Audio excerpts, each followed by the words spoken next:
Good morning. आज BA द्वितीय एवं अंतिम वर्ष का टॉपिक राणा प्रताप, उसके बारे में चर्चा करेंगे।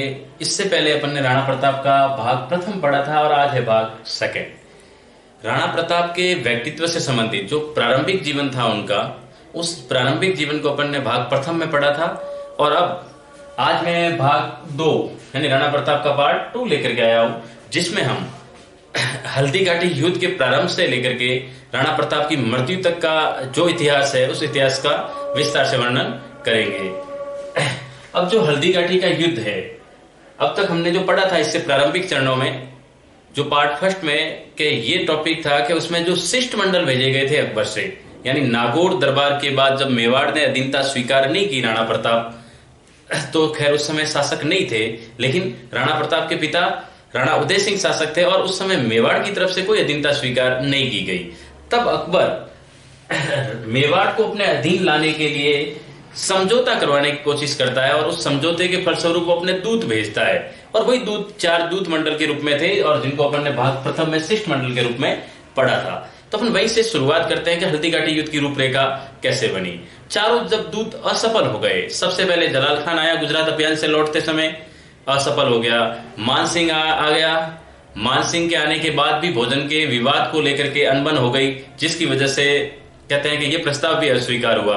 फिर मान सिंह का पिता भगवान दास आया, उसका प्रस्ताव भी अस्वीकार हो गया और अंत में आए थे टोडरमल, और वो भी कहते हैं कि इस निर्णय में हामी नहीं भरवा पाए राणा प्रताप से कि वो वही अकबर की अधीनता स्वीकार करे। तो इस प्रकार 4 दूत असफल हुए। तो अकबर को भी लगा कि अब युद्ध करना जरूरी है और राणा प्रताप को भी पता था कि जो अकबर पूरे हिंदुस्तान को अपने सत्ता में के नियंत्रण में ले चुका है, पूरी सत्ता उसके हाथ में है, वो व्यक्ति अब चुप नहीं बैठेगा। इसका मतलब दोनों तरफ से युद्ध तो होना स्वाभाविक था। अब दोनों के अंदर था क्या, यानी युद्ध का अगर मुख्य कारण देखा जाए तो यही था कि अकबर जो है वो मुगलों को, कहते हैं मेवाड़ पर भी मुगलों का आधिपत्य करवाना चाहता था। यानी सीधी सी बात है कि अकबर चाहता था कि वो मेवाड़ को अपने अधीन ले, जबकि राणा प्रताप चाहता था कि मैं मेवाड़ को मुगलों के अधीन होने नहीं दूंगा, उनको स्वतंत्र राज्य के रूप में रखूंगा। और जब 2 विपरीत विचारधाराएं थी तो इन दोनों विपरीत विचारधाराओं ने ही युद्ध का रूप लिया। अब देखिए हल्दी घाटी का जो युद्ध है,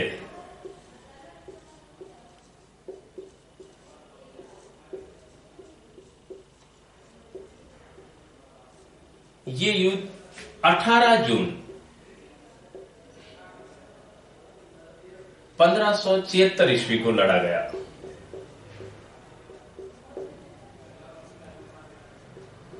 कब लड़ा गया है? 18 जून 1576 को। कई किताबों में इसकी जगह 21 जून 1576 भी डेट दी गई है। आपको दिमाग में रखना है 18 जून और 21 जून दोनों को ही। वैसे सर्वमान्य मत 18 जून का ही है जो माध्यमिक शिक्षा बोर्ड फॉलो कर रही है। तो 18 जून 1576 ईस्वी को हल्दी घाटी का युद्ध हुआ। कहते हैं कि जो ये युद्ध है, इस युद्ध का नाम भी हल्दी घाटी नाम नहीं था, इसको अलग अलग इतिहासकारों ने अलग अलग नाम दिए हैं, लेकिन कर्नल टॉड ने पहली बार इस युद्ध को हल्दी घाटी युद्ध की संज्ञा दी थी। इसी युद्ध को राजसमंद का युद्ध भी कहा जाता है। अब देखो इस युद्ध से संबंधित जो घटनाएं हैं उसके बारे में थोड़ा सा वर्णन करते हैं। आगरा से अकबर की सेना रवाना होती है, यानी मुगल सेना। मुगल सेना का जो कमांडर है वो कमांडर था आशफ खान, जबकि मुगल सेना के हरावल दस्ते का नेतृत्व था, जो हरावल दस्ता था आगे वाला अग्रिम पंक्ति, वो था मान सिंह के साथ।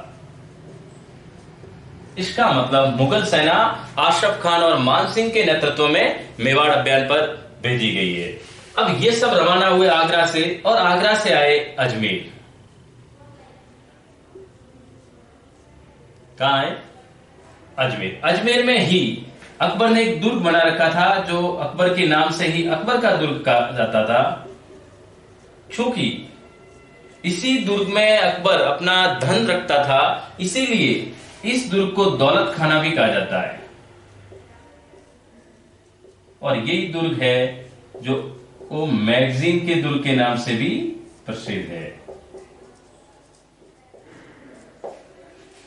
तो अलग अलग नाम है। अब ये अजमेर आए और अकबर के किले में रुके। कौन? मुगल सेना रुकी।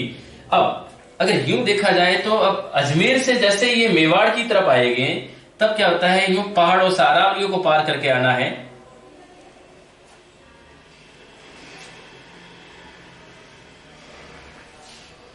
एक थोड़ा सा समझने की कोशिश करना। इस रास्ते से ये अजमेर से मेवाड़ की तरफ प्रस्थान कर रहे हैं और मेवाड़ से राणा प्रताप की सेना जा रही है।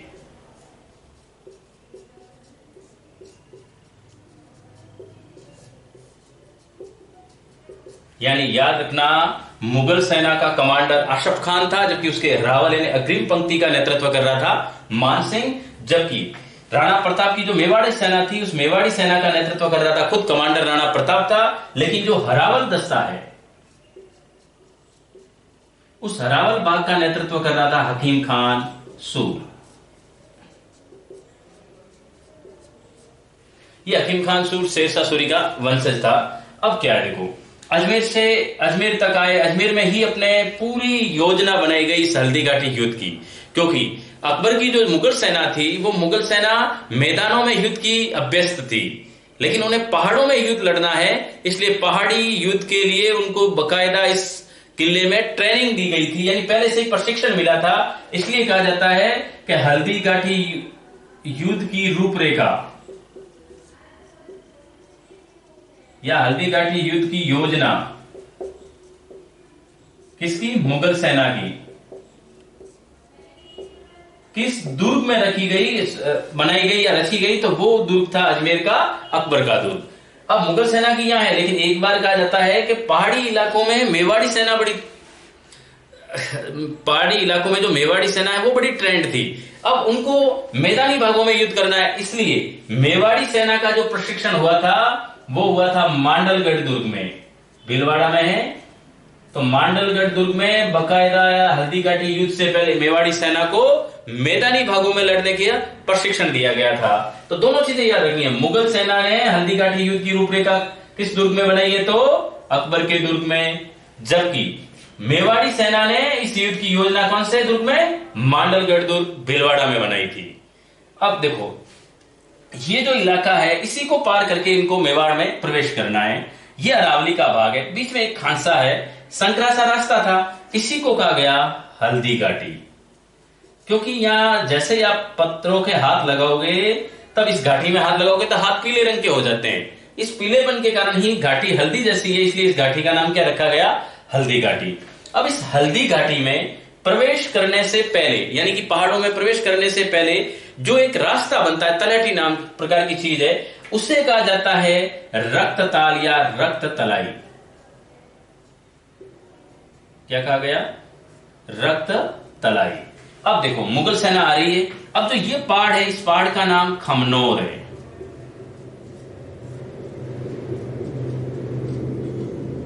और इस पहाड़ का नाम है गोगुंदा का पर्वत। जब मुगल सेना आई तो मुगल सेना के साथ एक बहुत बड़ा इतिहासकार आया था, नाम था बदायूनी, जिसने एक ग्रंथ लिखा था मुंतखब उल त्वारिक। और उस मुंतखब उल त्वारिक में ही बदायूनी जो व्यक्ति है, इतिहासकार था, वो प्रत्यक्ष रूप से मौजूद था। इसलिए कई बार सवाल भी आया है कि अकबर की तरफ से ऐसा कौन सा इतिहासकार था जो मुगल सेना में उस समय मौजूद था हल्दी घाटी युद्ध के समय? तो वो आदमी था बदायूनी। अब देखो इतिहास लिखा जा रहा है, इतिहास में अलग अलग नामकरण हुए, थोड़ा सा ध्यान रखना है। अब देखो अजमेर से रवाना हो रही है मुगल सेना। वो मुगल सेना रवाना होकर के राजसमंद के पास खमनोर स्थान है, वहां के मोलेला गांव के पास आकर के रुकी। तो मोलेला गांव में रुके थे, लेकिन जैसे युद्ध शुरू होता है उससे पहले इस मोलेला गांव से आगे बढ़ते हुए रक्त तलाई के क्षेत्र में आ गए। अब समझने की कोशिश करना, रात हुई होगी, हो सकता है कुछ सैनिक पहाड़ों पर, उस समय कोई शिविर इतने बड़े बड़े नहीं होते तो कुछ पहाड़ों पे भी चले जाते। गर्मी का मौसम था तो रात के समय ये चट्टानों का सहारा लेकर के ऊपर शायद बैठे होंगे या सो रहे होंगे। अब क्या है, इस युद्ध का कहते हैं कि अलग अलग नामकरण कैसे हुआ। जो बदायूनी इतिहासकार साथ में आया है वो बदायूनी उस समय गोगुंदा पर्वत पर बैठा था, यानी इनमें दूरी नहीं है, सिर्फ एक घाटी का फासला है। घाटी के इस और गोगुंदा पर्वत है और घाटी के इस और खमनोर का पर्वत है, बीच में सिर्फ हल्दी घाटी है। अब क्योंकि कुछ सैनिक इधर भी बैठे हो सकते हैं, कुछ सैनिक इधर भी बैठे होंगे। बदायूंनी खुद इस साइड बैठा था। उन्होंने स्थानीय लोगों से पूछा, तब लोगों ने बताया कि ये गोगुंदा का पर्वत है। इसीलिए हल्दी घाटी युद्ध को बदायूंनी ने गोगुंदा का युद्ध कहा है। क्या कहा है? उसने अपने किताब मुतकबुल तारीख में क्या लिखा है? हल्दी घाटी युद्ध को कौन सी संज्ञा दी है? गोगुंदा का युद्ध। कई बार पूछा गया है कि गोगुंदा का युद्ध, हल्दी घाटी युद्ध को गोगुंदा का युद्ध किस इतिहासकार ने कहा है? तो बदायूंनी ने कहा था। जबकि कुछ सैनिक यहां भी थे। हो सकता है युद्ध के बाद वो सैनिक आगरा गए। और अकबर का एक दरबारी इतिहासकार था, बड़ा फेमस था, राजस्थानी ही था, नाम था अबुल फजल। जो अबुल फजल है, उस अबुल फजल का जिस सैनिकों से मुलाकात हुई युद्ध के बाद, वो शायद इसी पहाड़ी पर बैठे होंगे। तभी, क्योंकि वो सैनिकों से पूछ के अपना इतिहास लिख रहा था, तो उसने सैनिकों से पूछा कि भाई आप जिस स्थान पर गए उस स्थान का नाम क्या था। तो हो सकता है उनकी बातचीत इन लोगों के साथ हुई जो खमनोर के पर्वत पे बैठे थे उस समय। इसीलिए उसने जब खमनोर का नाम बताया तो अबुल फजल ने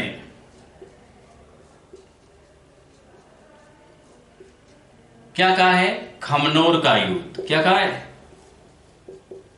तो कहने का तात्पर्य यही है कि इनके मत अलग अलग क्यों हैं? क्योंकि पास पास में ही था, इसीलिए। तो अबुल फजल ने हल्दी घाटी युद्ध को कौन सी संज्ञा दी?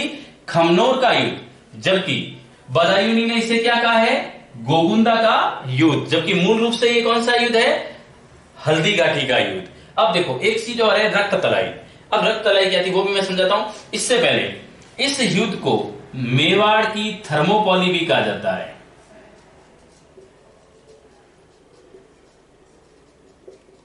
और ये कहा था, बहुत बड़ा इतिहासकार था, colonel James Tod.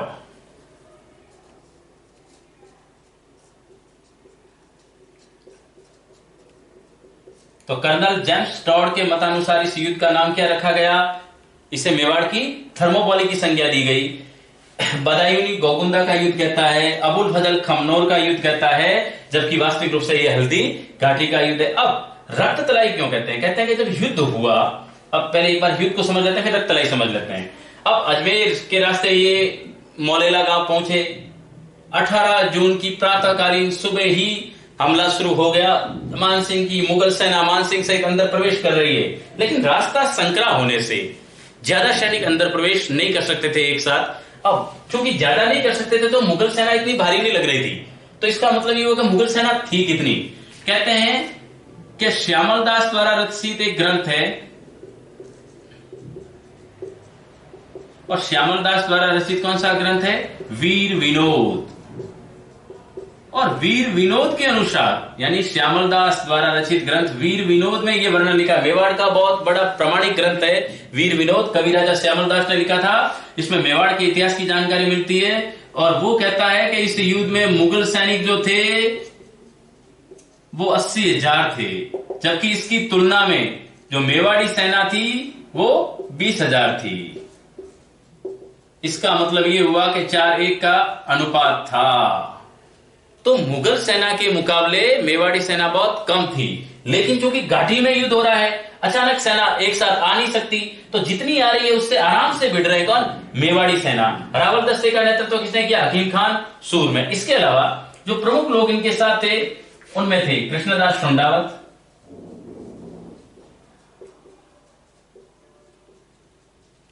Ramsa Tanwar,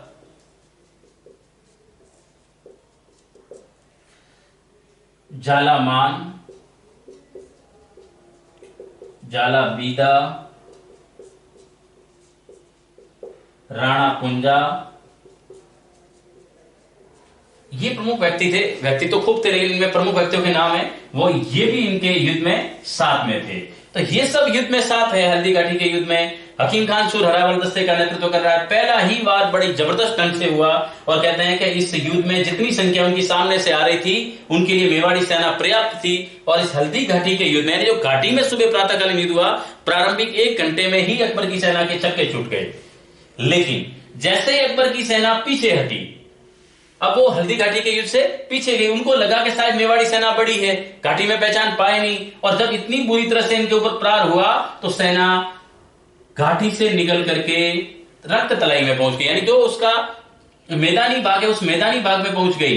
लेकिन मेवाड़ी मुगल सेना में इस समय भगदड़ सी मच गई कि शायद मेवाड़ी सेना बड़ी पराक्रम वाली है। तो जब भगदड़ मची, जब ये भाग रहे थे, तभी एक कहते हैं कि पीछे ही एक आदमी था मेहतर खान, जो सुरक्षित सेना का कमांडर था। सुरक्षित सेना का मतलब अकबर ने एक पीछे रिजर्व सेना रखी थी कि अगर जरूरत पड़े तो वो रिजर्व सेना काम करेगी। तो उसका जो हेड था वो था मेहतर खान।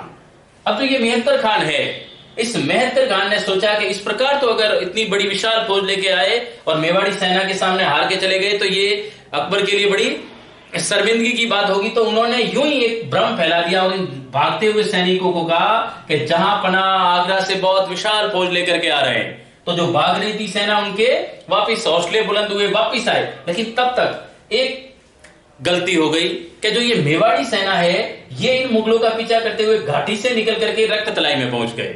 और वो मैदानी भाग था, और मैदानी भाग में मुगल सेना बड़ी प्रभावी थी। तो मैदानी भाग में पहुंच गए, और चूंकि वो मैदानी भाग किस नाम से जाना गया था? रक्त तलाई से। तो यहां खतरनाक युद्ध हुआ, इसीलिए हल्दी घाटी के युद्ध को इतिहास में रक्त तलाई का युद्ध भी कहा जाता है।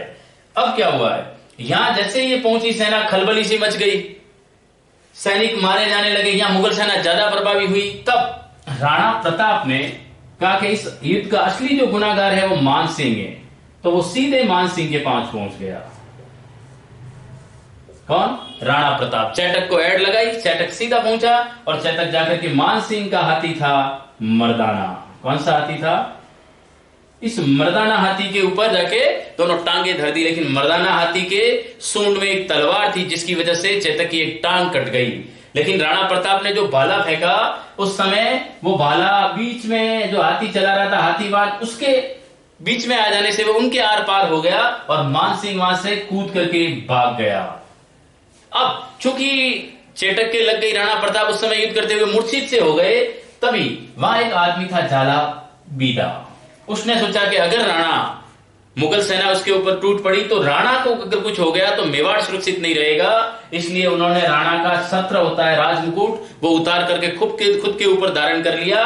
तो मुगल सेना भ्रम में पड़ गई कि राणा कौन है? अब झाला बीदा। तो मुगल सेना इस पर टूट पड़ी और जो झाला बीदा है वो युद्ध करते हुए मारा गया।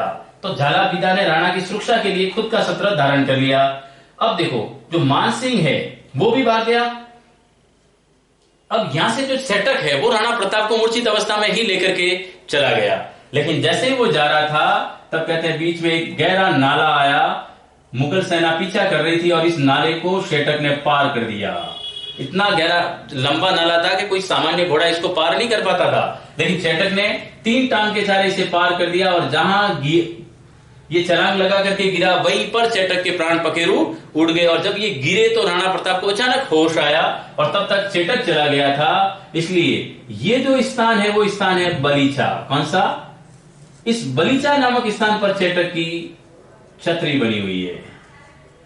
तो यानी एक वो पशु जिसने कहते हैं स्वामी भक्ति का परिचय दिया, वो था चेतक। लेकिन अब जब चूंकि इस युद्ध को कहते हैं प्रारंभिक चरणों में जो युद्ध लड़ा गया था वो हाथियों पर ज्यादा था, इसलिए इसे हाथियों का युद्ध भी कहा जाता है। तो मान सिंह के पास मर्दाना था, राणा प्रताप के पास लूणा एवं राम प्रसाद नाम के हाथी थे। कौन से थे? लूणा एवं राम प्रसाद। अब क्या हुआ, लूणा युद्ध में कहते हैं गोली लगने से मर गया था। राम प्रसाद को बदायूनी ने पकड़ा और बदायूनी से लेकर अकबर के पास आगरा गया था। तब अकबर ने इस राम प्रसाद का नाम चेंज कर दिया और इसका नाम कर दिया पीर प्रसाद। क्या कर दिया? पीर प्रसाद। इसका मतलब पीर प्रसाद राम प्रसाद का ही नाम है।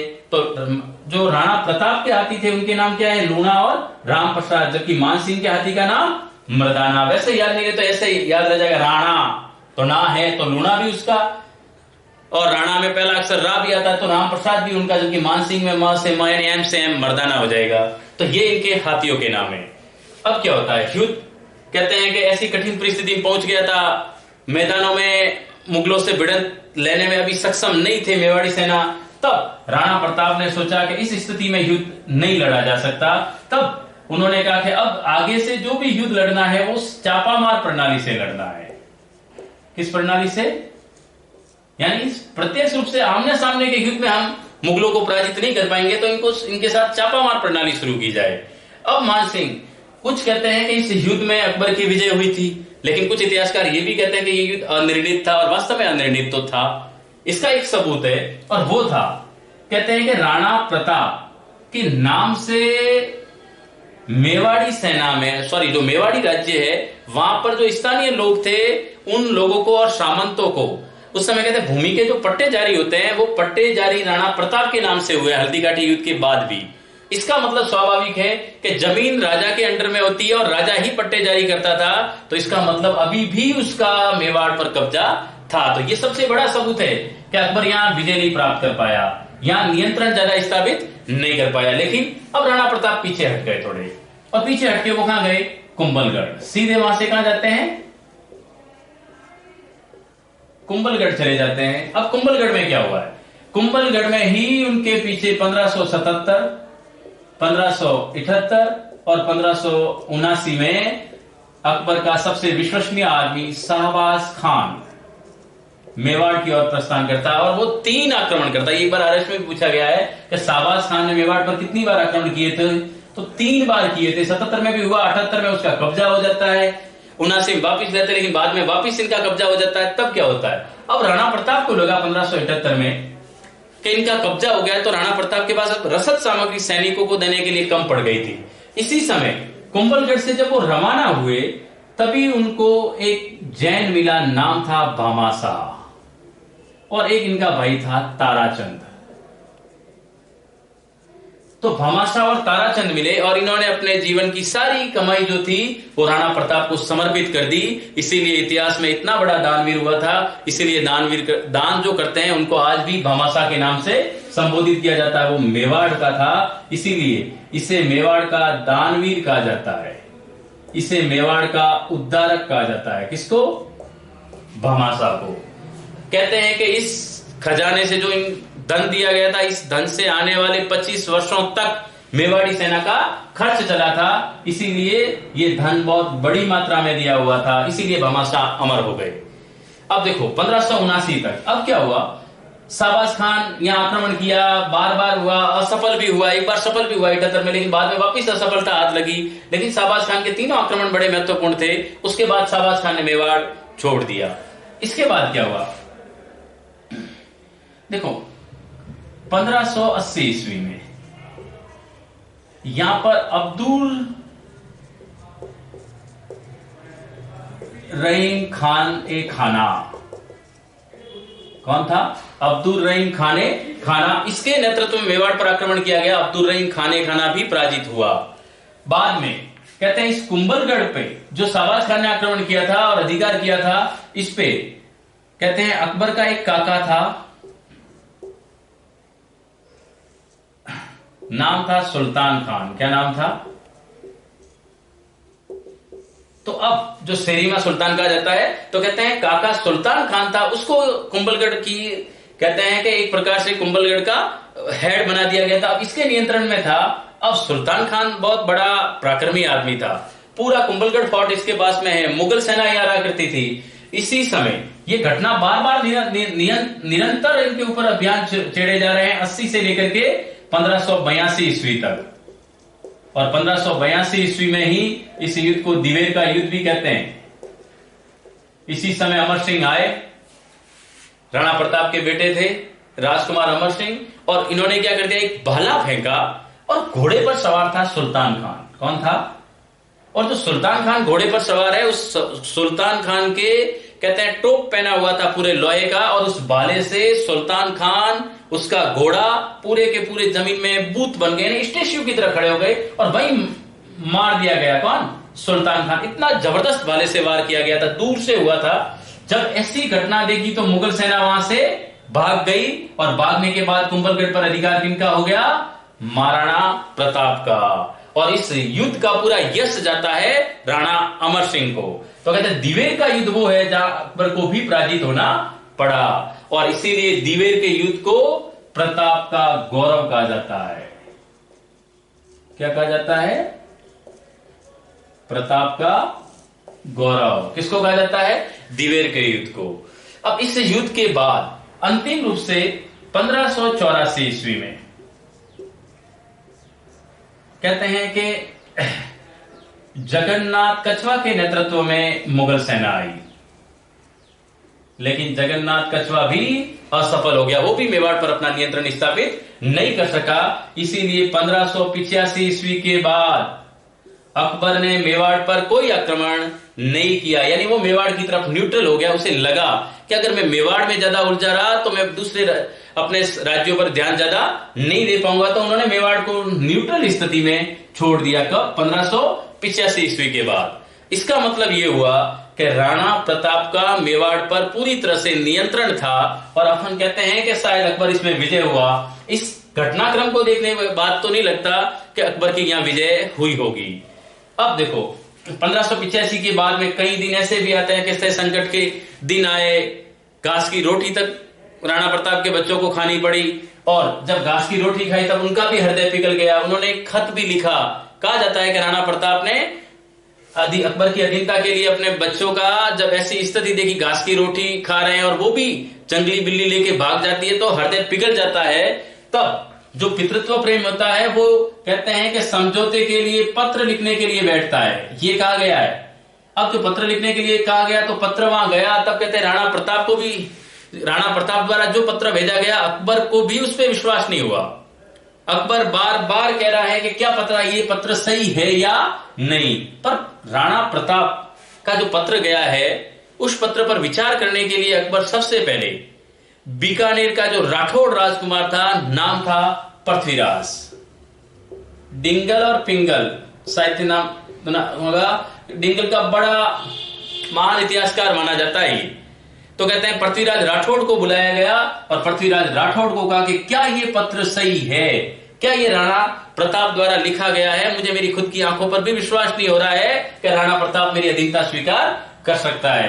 तब पृथ्वीराज को भी जब पत्र देखा गया तो पृथ्वीराज को भी लगा कि हाँ ये हो सकता है, लेकिन पृथ्वीराज ने भी एक खत लिखा उल्टा, और राणा प्रताप के लिए जो खत लिखा है उसमें अकबर को कहा कि मैं इसकी सत्यता की जांच करता हूं कि क्या पता ये सही भी है या गलत है। तब कहते हैं पृथ्वीराज इतनी वीरोचित भावना में खत लिखता है कि राणा प्रताप अपना मन हटा देता। वो कहता है कि एक ही राजपुताने में शेर बचा है जो अभी तक मुगलों की गुलामी नहीं कर रहा, और अगर वो भी आ गया तो फिर हमारा सिर शर्म से झुक जाता है। क्योंकि पृथ्वीराज के बारे में कहावत है कि ये बड़ी बड़ी मूंछें रखता था, और अकबर कहा करता था कि अब इन मूंछों का क्या मतलब, जब आप अधीनता स्वीकार कर चुके हैं। तो पृथ्वीराज राठौड़ भरे दरबार में कहा करता था कि हमारा एक भाई अभी भी ऐसा है जो आपकी अधीनता स्वीकार नहीं कर सका। तो कहते हैं कि वो जिस दिन स्वीकार अगर कर लेगा उस दिन मैं मेरी मूंछें नहीं रखूंगा। पर अब ऐसी बात आ गई थी कि मूंछों वाली बात आ गई। तब पृथ्वीराज ने रिटर्न खत लिखा था, और उस खत से इतने प्रभावित हुए राणा प्रताप कि राणा प्रताप ने समझौते का प्रस्ताव रद्द कर दिया। तब राणा प्रताप को कहते हैं संधि करने से रोकने में भी पृथ्वीराज राठौड़ का बड़ा योगदान माना जाता है। अब अंतिम दिनों में क्या हुआ, कहते हैं 19 जनवरी 1597 राणा प्रताप तीर कमान पे चढ़ा रहे थे। उसी समय उन कमान के द्वारा उनके पैर में घाव पड़ गया, और वो घाव इतना गहरा था कि वो घाव ठीक नहीं हो पाया, और इसकी वजह से 19 जनवरी 1597 ईस्वी को राणा प्रताप की मृत्यु हो गई। वो व्यक्ति अगर देखा जाए तो नागौर दरबार जो आयोजित किया गया था अकबर द्वारा, उसमें हर राजपुताने के राजा ने अपनी अधीनता स्वीकार कर ली, सुख सुविधाओं का भोग करना शुरू कर दिया। लेकिन राणा प्रताप वो व्यक्ति है जिसने अकबर की मरते दम तक अधीनता स्वीकार नहीं की, और जब उन्होंने ये अधीनता स्वीकार नहीं की है, इसका मतलब राणा प्रताप को संघर्ष भी खूब करना पड़ा। महल छोड़ने पड़े, पहाड़ों पे सोया है, बिस्तर छोड़ने पड़े हैं, सोने चांदी के बर्तनों में खाते थे, वो दर दर की ठोकरें खा रहा है, बच्चों तक को सुविधाएं नहीं दे पाया, लेकिन उसने मेवाड़ की स्वतंत्रता को कायम रखा। ऐसा महान व्यक्तित्व, ऐसा युग पुरुष सदियों बाद दिखे जाते हैं, तो ऐसे राणा प्रताप जैसा व्यक्तित्व कहीं नहीं दिखेगा। मैंने कल भी बताया था आपको कि जब 19 जनवरी 1597 ईस्वी को राणा प्रताप की मृत्यु हुई, उस समय अकबर ने ये समाचार लाहौर दुर्ग में अबुल फजल के माध्यम से सुना था, और अकबर की आंखों से आंसू तक निकल गए थे। वो आदमी था राणा प्रताप। आज के लिए इतना ही, कल अपन नए टॉपिक के साथ उपस्थित होंगे, तब तक के लिए धन्यवाद।